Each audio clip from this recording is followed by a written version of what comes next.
Hi, this is Jenney from Journey with Jenney.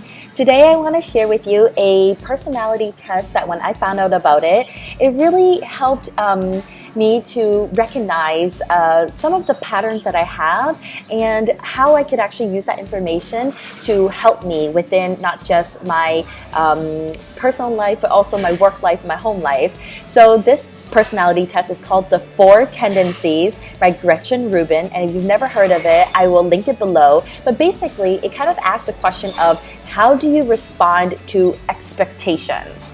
And that's 2 types of expectations, both the inner expectations and the outer expectations. In this personality profiling, there are these 4 tendencies that people fit into. The first is upholders, questioners, obligers, and rebels.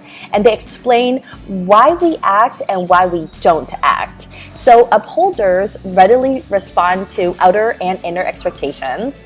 Questioners resist outer expectations, questioning all of the expectations, and meet inner expectations if they think it makes sense.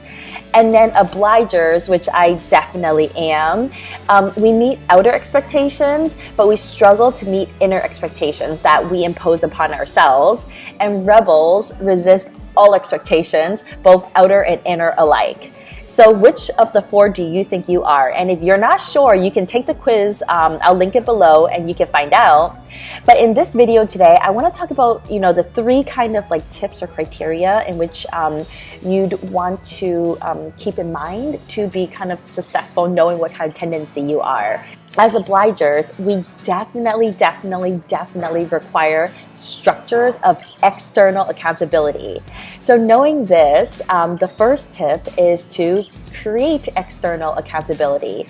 So if that's something like working out, then that might mean hiring a personal trainer, because even if you have a gym membership, you by yourself, you might still not be going to the gym. So paying for a personal trainer or joining a run club or doing something where there are other people involved who are expecting you to be there and showing up, that's how you're more likely to actually fulfill that expectation.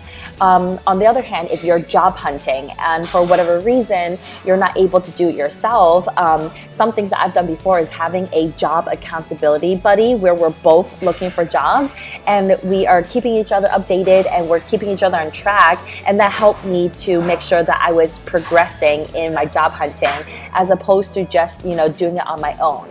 For you, think about, what is an expectation that you really want to fulfill, and what are some external structures you can put into place? What are some coaches or people or partners or different things that you can add into your life so that you're more likely to meet those expectations? The second tip is that there's the power of role modeling. Obligers really feel this sense of obligation to be good role models, and often they can do things for other people that they can't do for themselves. So I guess 2 examples would be, for example, obligers might not be able to quit smoking, but when they have kids, or if there are kids concerned, then they're more likely to quit because of being a good role model for the kids as opposed to when it was just themselves.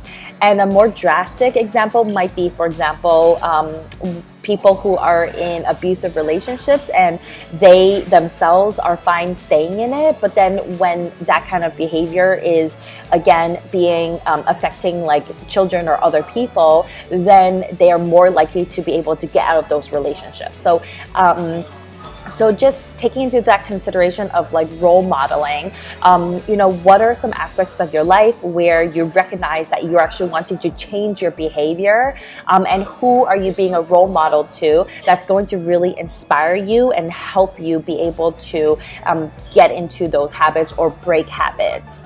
And then now the third tip is actually really important, is to practice self-care. So obligers can tend to do a lot of things for other people, and sometimes that can end up making them feel burnt out or exploited. And if you're an obliger, you probably have felt this before. So that's why it's actually super careful then to recognize that we are in control of this, and we need to practice self-care and taking the time and space we need to do things for ourselves, and to say no to requests that are going to drain us. If this was at all interesting to you, please comment below and let me know what tendency are you? Are you an upholder? Are you a questioner? Are you a rebel? Or like me, are you an obliger? And which of these 3 tips are you going to try to practice? If you're an obliger, where have you been seeing that you need a little bit more of accountability or other kind of measures in your life so that you can meet more of your inner expectations? Thanks so much for watching, and see you next time. Bye! Thank you so much for watching my video. If you're new to my YouTube channel, please check out my other videos below, and I hope you subscribe. Thanks for joining me on a journey with Jenney. Bye!